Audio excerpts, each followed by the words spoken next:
You're listening to Taste for Truth Weight Loss Encouragement. I'm your host, Barb Raveling.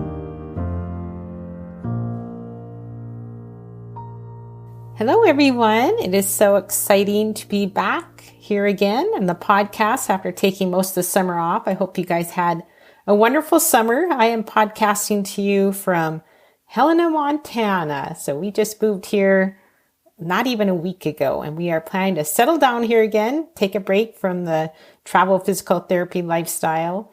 We have a son and daughter-in-law and 2 little grandbabies in town. So we're just really excited to be here. We've also just always loved Helena, so it's going to be a fun place to live. We have a great interview for you today. I've had Katrina on the podcast before. We're going to be talking about stress eating. And stress eating, sometimes with stress, we just have to do something. Like I find that I'm stressed out when I'm procrastinating. Sometimes we have to renew our mind. Renewing helps us reduce the stress. And sometimes you might have to do counseling to help with some of those stressful things. If you do need counseling, of course, if you can get a counselor in town, that's the best. But if you can't for some reason, I do have a link for you to look for counseling. It's getfaithful.com/Christian habits. That's getfaithful.com/Christian habits. So that would be a way to do online counseling if that's what you're interested. Okay, let's get to that podcast interview. Hello, everyone, and welcome to the podcast. It's so great to have all of you here today. And I'm excited about my guest today, Katrina Sequenzia. We've had her in the podcast before. In fact, she's one of our most popular episodes. It was on how to break free from sugar, and I'll put a link to that in the show notes. And today, Katrina is back to talk to us about stress eating, and we're going to have a conversation about that. So Katrina, she's the founder of Healthy Free Life and is on a mission to help Christians ditch disease, lose weight, gain energy, and find food freedom by teaching them to create a sustainably healthy lifestyle in God's way. As a certified integrative nutrition health coach and registered nurse, along with experience from her own personal health transforming journey, she was formerly disease exhausted, sugar addicted, yo-yo dieter. She has coached thousands of others, helping them to transform their life and health so that they can live abundantly and fulfill their God-given purpose. And we'll give you a link to her program later. I have a special link you can use for this podcast and find out more about that. But right now, I want to welcome Katrina to the podcast. Welcome. Wonderful. I'm so delighted to be here yet again, Barb. Thanks for inviting me back. It's good to be here. We've done the podcast for a lot of years now, and it's just been fun to get to know other people in the realm of Christian health and weight loss. And Katrina is one of those people that I've visited with back and forth and just have really enjoyed her throughout the years. But I want to talk about stress eating today. I don't think I have much on my podcast about that. I might have one other episode, but I've really noticed that in the last couple years, 3 years, as we have moved every 3 months, that there's definitely opportunities for stress eating. So why don't you tell us about how do you define stress eating? Yeah. So stress eating, it really does fall under that umbrella of emotional eating. And, Barb, you talk a lot about emotional eating. You wrote books about it. And stress eating is just one of the pieces of emotional eating. And so anytime we emotionally eat, we're eating food in an effort to regulate emotions, right? To bring comfort instead of eating for hunger, right? That's really what it's defined as. And so in the case of stress eating, what are we trying to do? We're trying to escape from the negative emotions that stress can cause. So negative emotions like anxiety and overwhelm and frustration, right? So these stressors in our life that you experience, it basically feeling like I'm not enough to handle this creates a lot of stress. And so what do we want to do? We don't want to feel that. And so one of the tools that we can use and cope with is by using food, because food definitely, especially highly palatable, high calorie, high carb, high sugar, high fat, high salty foods, all those comfort foods, they just do the job. And they do. They help us feel better. Yeah. And so it's hard because when we're in a stressful situation, I feel like a lot of times life is either so busy or so chaotic that we're kind of out of our routine and we have a little bit of an entitlement mentality. And so we think, you know what, I deserve this because life is so hard right now. Or like, I'm just going to wait until this stressful period gets over and then I'm going to do better afterwards. Is that what you find in your practice of coaching people? Yeah. I think that like you so eloquently talk about is like the lies that we can believe, right? We believe that once this is over, then I will, right? And like you mentioned, I don't think we are ever out of a trial or tribulation in our life. And I feel like we are continuously in those states. And especially those of us perimenopausal, postmenopausal women, it's like it feels relatively constant, especially in our hormonal state as well. And did you know that research says that every 3 to 4 months we actually experience a trial? And Jesus warned us that life would be full of trials, but we can take heart. And so I believe that it's an excuse that the enemy wants us to use because it keeps us in bondage, is believing that is that things are going to get better, then I'll do that. Right. So how do you get rid of that excuse? How do you get rid of that mindset where you really believe with all of your heart, hey, this is just going to be a while. I can't focus during this time on eating. I'm just going to wait till later when I have more time to focus on it. And kind of we have this idea that later is going to be better, no more trial. Right, right. Well, let me just share something super personal in my own life. So I've been a health coach and on this health journey for over 20 years now. But and healthy eating and getting rid of sugar has like that's way in my past. Thank the Lord. But at some point in my adult life, in my mothering life, I learned that wine could also reduce stress very, very quickly. And so I began to enjoy a glass of wine. It started out innocently, like most sugar is as well. And I began to use wine as a coping mechanism through some trials and parenting. And I was in a very, very stressful season of my life. There was something very stressful happening at the time, and I was using wine to cope. But I realized in that moment that it was actually the wine that was creating additional stress, making the stress that I was experiencing in that moment 10 times harder. It Wow. just was. And so for me, I realized that wine was contributing to my stress, not helping me. It was a lie, right? But then also I realized that I needed all of my health and all of my strength in order for me to truly make it through that season, or I would not survive. I would be worse on the other side of that very big trial I was experiencing in my life. And so God really showed this to me that this was not serving me.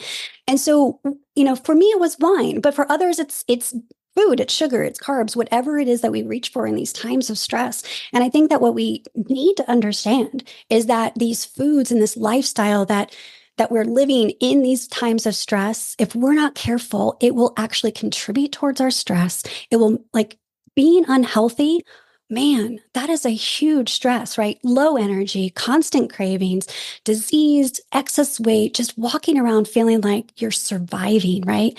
We just want to get out of that and to recognize it was when the light was like dawned on me that I was like, this is keeping me more stuck and I'm just not going to be able to make it through. And so that made it become easy for me that now is the time that I need to do this, even in a very stressful situation. And so by God's grace, I was, delivered from the wine. And so yeah, it's definitely a journey.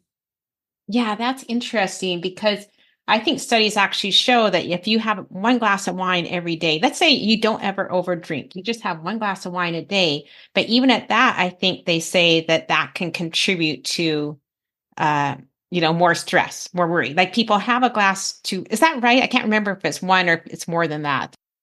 So when it comes to alcohol, our bodies, it's a class 1 toxin, and our bodies are going to prioritize detoxifying that alcohol over anything else that it's doing. And so it takes 4 to 6 hours for your body to detox even one glass of wine. And so in that process, we actually can become estrogen dominant during that time, which can kind of wreak havoc on our hormones. It can disrupt our sleep. So if you do drink a glass of wine, make sure that it's well before you go to sleep, because you have it actually can change your hormones, and it actually can wake you up. It can drop your blood sugar in the middle of the night, and it's called wine o'clock. You wake up 2, 3 o'clock in the morning from that glass of wine, and it can really disrupt our sleep. And so And so it can contribute towards poor health, even at just one glass. But I've also been at that in the camp where one glass of wine is healthy, and or one glass of wine can be very unhealthy. I think that we all have to make our decision when it comes to that and where we are with it. So for me, it was where many people find themselves with food. It's that place where it was not serving me, and it was preventing me from living abundantly. And that's when I knew that the wine had to go in my own life. Yeah. Well, if it wakes you up in the middle of the night too, you don't get as much deep sleep, and that doesn't help for stressful situations. But it's interesting, it's not just wine, like the other things we eat during stress, sugar. Sugar Yes. often stresses us out and makes us not think clearly. And that's something we eat to relax. And then caffeine, sometimes we'll have a bunch of cups of coffee so to rev ourselves up to work. And then that can really stress us out, right? If I have too much coffee, I'll get stressed out. I just have one, usually only one a day, sometimes two, and then the rest is decaf. But here's another thing that I have found just normal, regular people doing, and my guess is some of you guys are doing that, and that's marijuana. Because Mm. marijuana is legal in so many states. A lot of people, I know, I never have had marijuana in my life, but I know people who have had, one gummy. And I can see it for medical purposes, but for coping with life, it's another one of those things where some people have an intense anxiety reaction to it. And I know Mm. it can even lead in some cases to like schizophrenia and stuff. The rare case, but it can for young people. So it's all these things we have that we eat or do when we're stressed that usually don't help us that much, especially if you do them regularly, and some like would hurt you even if you did them once. Yeah, I think, at the end of the day, every one of these things, while I think that for us to understand as Christians is that that the enemy can take something that God created and turn it into something as a tool, as an idol, as something to actually defeat us. So, for instance, in the case of wine, right? For some, wine is in the Bible. Jesus, turned water into wine, right? That could be the argument there. But for some, right, it can turn into an addiction, and it can ruin lives, and it can ruin health. People die from alcoholism, and so that's an instance where something good is not, right? Same thing with marijuana, same thing with food, where the enemy can use it. And I think that we all have these things. And I think that we need to be mindful of when is that point where it is something that I'm using that serves me, or when is it something that is no longer serving me, where I am using it as a tool to cope with my situation, where God has provided us with so many other things we can do to cope. And many of us are just walking around just ill equipped to handle the emotions and the stressors of life. We've not been taught this in schools by our parents as adults. And so we've begun to realize that these vices, should I say, can really come in and help us cope, right? And they give us momentary relief from the stressors, but ultimately most of them contribute towards our stress and actually make things worse in the long term. And so we're really just trading these short-term pleasure experiences for our long-term health and joy. Yeah, so it's interesting. Even if we go to those coping techniques, some of those ones we mentioned, and they're not things that we have an addiction problem. If I'm always going to something to relax, then I'm not going to God. And if I'm not going to God, then I'm not seeing my stressor from a biblical perspective, and I'm not maturing and growing. And so I think it's important to go to God. If we go to God to relax, to kind of talk through the day, to talk through our stressor, we see it from a biblical perspective. We gain his strength, we gain his love, we gain his comfort, we gain his wisdom, and then it's a growing sort of situation. But all these other coping techniques, and I would say our phone is one too. That's not something we eat, but that's a huge one we go to when we're stressed. And all those, and that's another one that actually makes us more stressed because we're on the phone. We see all these different sites. We have all these different negative emotions that we don't deal with. And then it's not a relaxation. So, No. what do you think the solution is? What should we do differently? Yeah. So, I think that we need to understand the stress response from a biological standpoint as well. So when we look at stress from a psychological standpoint and what we go through, like for us to understand that we have the stress response, and then we are potentially using coping mechanisms because we are feeling emotions that we don't want to feel, and we don't want to feel them. And so we might, like you said, go to our phones to kind of like get that little dopamine hit to feel better, to have that, for me, the glass of wine, or for others, the food, or whatever it is that we go to. And you're so right, where God really wants us to come in and to really, because he's a God of emotion and he can handle our emotions, right? And so often we look for other things, and he is our all. And so I was having a stressful day last week, and I just was feeling all sorts of anxious. So just because I'm a health coach doesn't mean that I don't have stress cravings, or I don't have stress and I don't have stress cravings. And so what did I do? I took my headphones, I took my phone, I just went out my door, got outside, put on worship music, and walked and worshiped and sang and walked. And so, as far as like a solution, that is a quick thing that we can do. 5, 10 minutes, 15, just go outside, green area, look at some sky, look at some green things, and worship the Lord.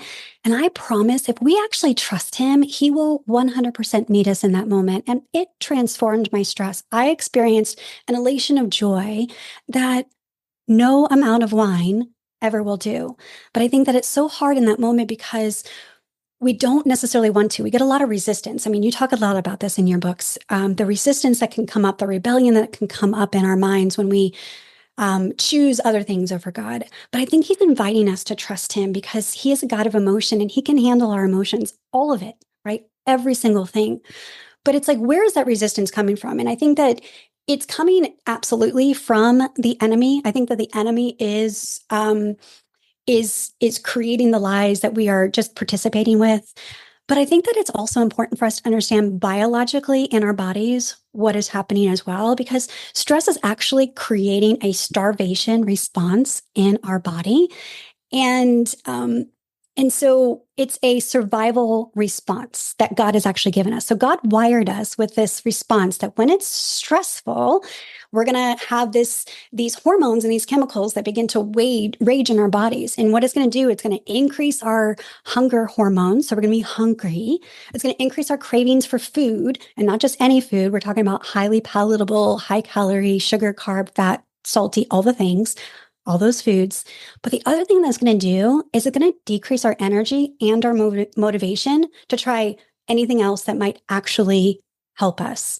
So what that means is, like, when you're having a stressful day at work, like my daughter just had a stressful day at her, she just started a new job, stressful day.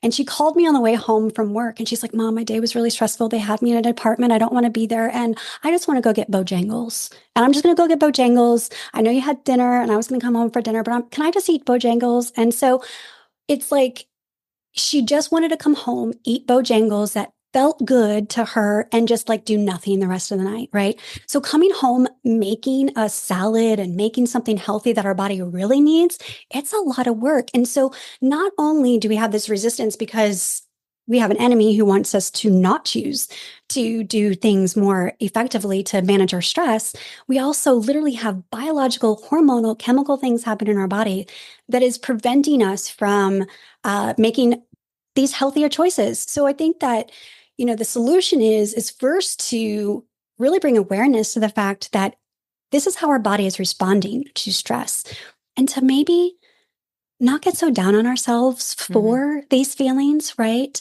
Recognize that, because it can just lead to such feelings of defeat and guilt. And if nothing else, I think there's just an abundant amount of grace here, because your body, like, you can't fight those cravings and that hunger and that decreased motivation and energy with any amount of willpower or self-discipline. We really do want to recognize that it is not only that spiritual component, how you teach so well in all of your resources, But it also is like, how can we come along with our body physically so that we can bring some balance to our hormones, so that we can be stronger to help to really fight these cravings in a way that is going to let us be strong in those. And we're not then going to feel like we're just like victims to giving in to this hunger and this cravings and lack of motivation. And yeah, and a little side note here for those of us in perimenopause, postmenopausal, we are estrogen and progesterone they're just super low, right? We no longer have those hormones that used to serve us. And they literally are like shields. Estrogen and progesterone act like shields against stress.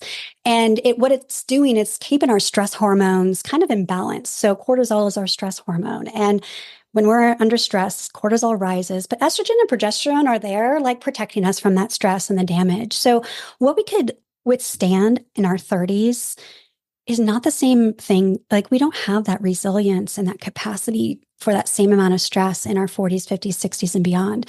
We really begin to need to honor and respect the fact that we also are limited in capacity, and to create more margin in our lives and to create more opportunities for rest to really begin to combat some of those things as well. So I think it's important, it's going back to that guilt thing. And like if life is stressful, which it is, and you're also perimenopause, postmenopausal, it's extra.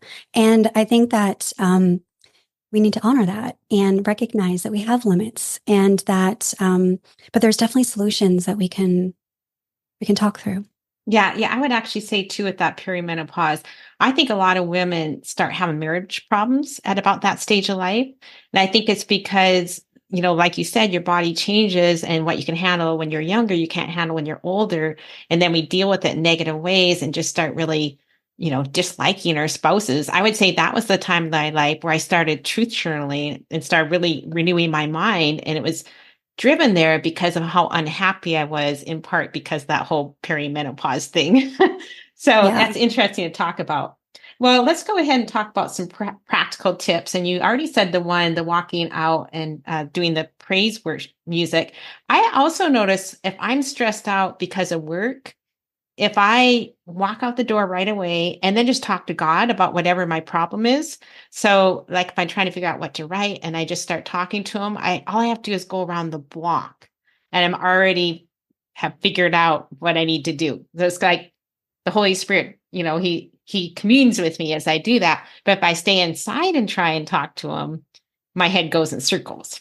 So if I Yeah. stay inside, I have to renew my mind. I have to get it down in writing, put my thoughts on my paper. But if I go out the door, I can talk to him and that stress disappears. Can I tell you why? Yeah, go ahead. Yeah. Yeah. So here's the beautiful thing about walking and movement. And I'm not talking about exercise. I'm talking about true walking, leisurely walking, just, walk and worship. Movement is one of the beautiful habits. We talked about the 7 habits of a healthy free life on our last podcast. You can listen to all 7, but movement is one of the 7 habits. And it is one of the habits, one of the things we can do with our bodies that does 2 amazing things for stress. One is it decreases cortisol. So, as I mentioned just a minute ago, cortisol is a stress hormone, and movement has the ability to naturally decrease cortisol. So, we can literally stress less if we are walking and moving. The other thing that movement does is it actually regulates our blood sugar. And that's super important for us because, one, when cortisol is elevated, so our stress hormones are elevated, it will actually elevate our blood sugar as well. And that actually creates a stress response. And that's not good. We don't want to be in that. And honestly, high cortisol and high blood sugar equals fat storage. Like we want to avoid that at all costs, right? And so what can happen is that when we can regulate our blood sugar, we just feel better. And so movement is a beautiful way. It just balances hormones is really what it does. And it's amazing what just movement can do. So that's why you experience that difference in inside versus outside. So anytime we can walk, it's a good thing. That's interesting. Okay, so what other helpful tips do you have, practical tips we can do to reduce stress? Yeah, so I have a couple of more that we can actually do today. So for instance, right before our time today, Barb, I was nervous. I we have these little stress moments throughout our day. And if I'm not careful after our interview, because it creates that stress response, I'm talking to you. I don't know if I'm going to say the right thing. We are constantly self-editing, right? Ourselves and unsure for enough. And that can create a lot of stress. And so in that moment, it's like bringing awareness to the fact that I'm having stress right now. And so do you know what I did?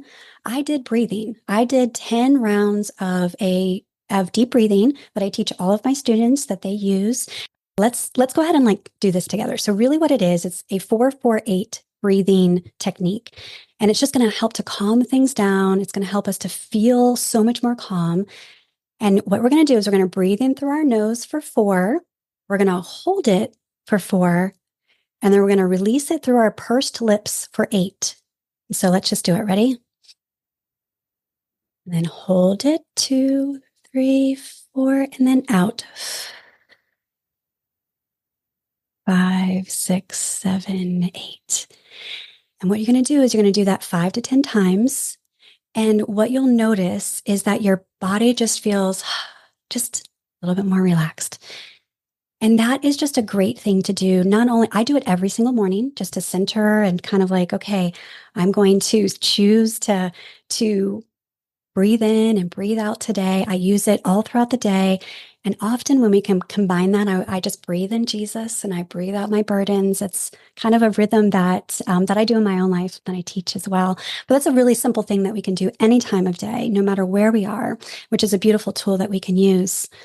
Oh yeah, I've heard somebody say they do these little breath prayers too, where they'll say they'll breathe in and breathe out, and they'll say the same thing, I can trust in Jesus. I can trust in Jesus, in, out. So whatever you can say that is true, biblically true, that's going to help you with your stressful situation. I think that's kind of interesting too. It's called a breath prayer, I think.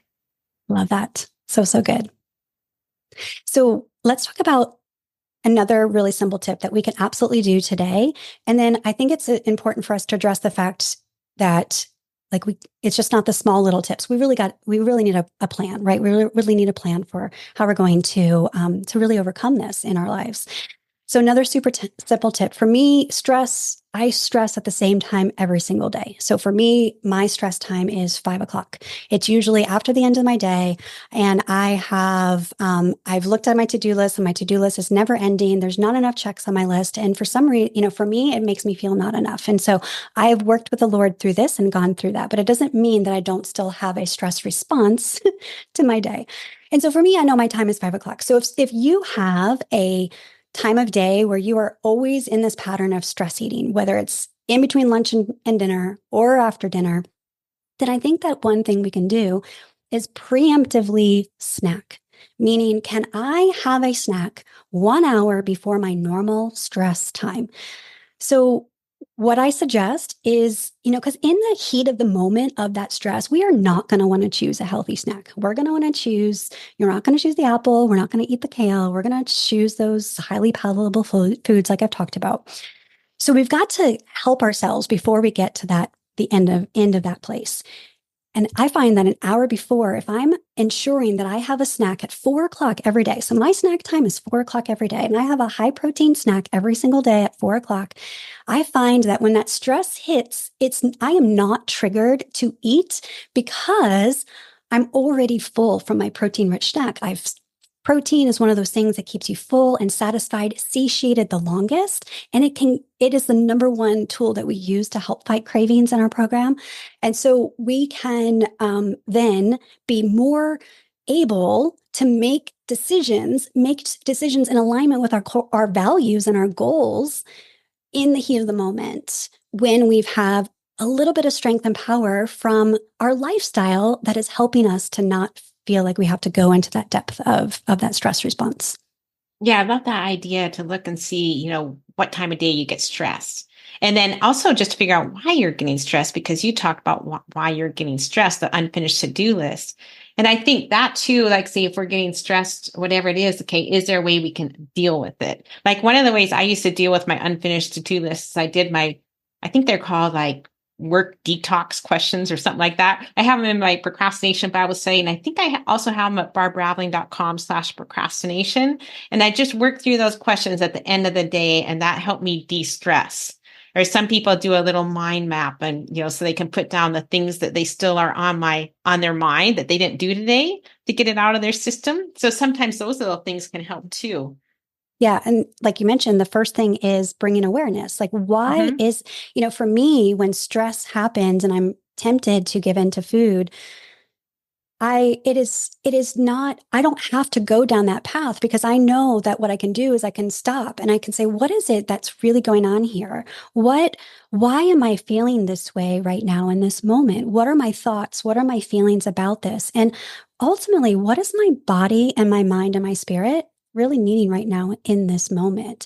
And oftentimes it really isn't that hit of whatever, food, wine, marijuana, whatever it is, right? It's really not that. It's really like, you need to go take a break, or you need to journal about Mm. this, or you need to, talk to God, or you need a real healthy snack because maybe you didn't need to eat enough today. Or there's so many things that that our bodies would, and our minds and the Holy Spirit will tell us if we would just pause enough to listen. Yeah, and when you said too about being gentle with yourselves, because sometimes what we need is just to be done with work for the day.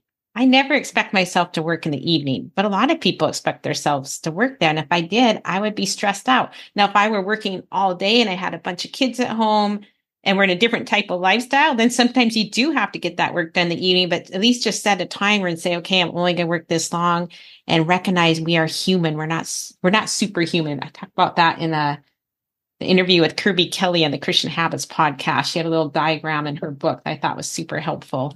But give yourself grace. Yeah, because I think that we do have limits, and that was my biggest thing in perimenopause was realizing my lowered capacity compared to when I was younger. I just couldn't push through like I used to be able to. And I think that it was hard for me to accept that and to then begin to honor that. And now I am, I'm honoring the season that God has me in, right? And it's so good because I really shouldn't have been pushing my limits back in my 30s anyways. That's, and honestly, I started pushing my limits really when I was in my 20s, and that's what really led to my health crisis. But yeah, we do have limits, and you're so right. I'm so glad you brought that up about the different stages in life. Because for some reason, I didn't really think about that much, even though one of the reasons I'm getting rid of the Taste for Tooth podcast, which will, I think we have a few more months to go, or maybe less. I don't know when this will air, but is because at my age, I feel like I need to cut down a little bit on work and make life easier. And the other podcast is a lot easier. But that's good for all of us to remember. Be gentle with ourselves as we age. Yes, yes. And Okay. mind our margin. So there was, the margin in our lives is the gap between our limits and our and our load. So we have this, we have our limits, but then we have our load of our life and of our day, right? And we need to create this margin where we can restore, Mm. and God can restore us and pour into us, that we have margin to care for our health and to do the things that we need to do to care for ourselves, for God to pour into us, for us to pour into us, so that we can, because our load is so heavy as mothers, as grandmothers, as to be able to pour out in whatever capacity, that God has us in ministry, all of those things. I love that. So sometimes it means just decluttering our lives a bit, recognizing Yes. we have too much in our life to create margin, and can we get rid of it? And Yes. I would say most of the time, there's some things you can get rid of. 100%. I think that one of the things that I see often in working with women, especially those in their 60s in retirement and hitting those retirement years, they're good Christian women, and they will just overload their schedule with all the good things, all the ministry opportunities, all of the Bible studies and the committees and the boards and all of these things, and then serving here and serving there. And it actually can create so much stress in our lives. And so I think that we want to be carefully attuned to God and in the season of our life, and recognize that we do have limitations and what is his best for us, and recognizing that the care of our temple and the health of our spirit and our emotions is critically important, I think, in this later season of our life, where we are limited in our ability to to have that resilience and that capacity to do so much. And so I think that's so wise of you, Barb, to say this is just something where my load needs to decrease in this season of my life so that I have more margin. Right. Yeah. And when your load decreases, you're often maybe not letting somebody down. You might, but often, people appreciate what you're doing. And so it's kind of hard to let the load decrease when people appreciate it. But Yeah, that's something we 100%. have to please God and talk to God about it and just recognize, we can't do everything. Yeah. No is a hard word for sure. Yeah. Well, I think this all been so helpful, so many great ideas. And especially, my life lately that has been a bit stressful. I really appreciate all the things you said and even just the descriptions of, like what happens when we go on a walk and these different things. So I appreciate you coming on and letting us know a little bit about how to reduce stress eating. So tell us where people can find you. I know you're doing I think a academy or group. So just tell us a little bit about that and where to find you. Yeah. So in response to stress, one of the biggest contributors to our stress is the state of our physical health, the state of our body health, right? And so, one of the things that we can do to reduce physical stress so that we can manage this other stress in our lives is to care for our bodies, body, mind, and spirit, but really to understand that it's the lifestyle that we have that is either contributing to our stress or it's supporting and strengthening us to survive our stress, right? To deal with and to manage our stress. And so that's what we do inside of our Healthy Free Life Academy is that we teach our students how to eat and live according to God's design. And we focus on 7 habits of a healthy free life, body, mind, and spirit habits that are really going to help us to create a lifestyle that's going to not only get us healthy, not only help us to ditch disease, not only help us to lose weight and gain energy and all these things that we want in our lives, but to ultimately come in and support ourselves so that we can just feel vivacious and have abundant energy and have this ability to go and do and be whatever God calls you to, right? That's the goal. And do it in a way that's honoring to God. And so that's what we teach inside the academy. And I would love to stay connected with your members. So to your listeners. So whether that's through just dipping your toes in with our starter kit, our free starter kit, where you can kind of learn more about how to get started on your healthy free life journey, or if you are ready and you're like, I just want to take that next step with in my journey, I'm ready. I need to go all in. I know this is important for me to walk through. Then I'd encourage you to join us inside the academy. And we have a very special opportunity with Barb's listeners. You can go to healthyfreelife.com/Barb. And there you'll be able to not only sign up for that free starter kit, but if you're ready for that next step, then our academy is free to get started. So we're going to completely give you, as a gift for trying out our academy, we're going to give you our entire nutrition program for free. It is our glorious food revival, and it's going to help you to learn all about God's eating, how to eat according to God's word. And it's scientifically backed, and it's going to help to reduce all of that food stress in your life. And members within a few short weeks experience incredible relief from their stress and emotional eating and cravings just by doing some few important things that we do in the beginning of our program. And then from there, it's just not about that, though. It's body, mind, and spirit. We focus on a lot of other things as well, but we'd love for you to get started. And so you can learn more by going to healthyfreelife.com/Barb. Great. Thank you. Well, I hope that's helpful for a lot of people. I know I often get people writing to me and asking if I know anybody who coaches or has programs. So, and I don't do any coaching right now. That's one of the things I have not been doing time wise. So I'm appreciative of this opportunity. Well, thank you, Katrina, for taking the time to help us out with stress eating. I hope, first of all, it's just great to have you on the program. I appreciate that. It was a joy to be here. I'm so glad we got the opportunity to talk and to share our message. Good. And I also hope that any of you who are going through a stressful time in your life right now, and you're like, oh, dear, I just want to eat. We both understand you. We've both been in those stressful times. I am in one of those a little bit right now with the moving to Helena and trying to buy a house and everything. So just encourage you to go to God, to, try that. Remember, a healthy lifestyle is going to help you. And God can use this for your good to mature you. So I hope that God will bring good things from that. That's our prayer for you. Okay, I'll talk to you guys next time. Thank you for joining in, and I hope you have a good week.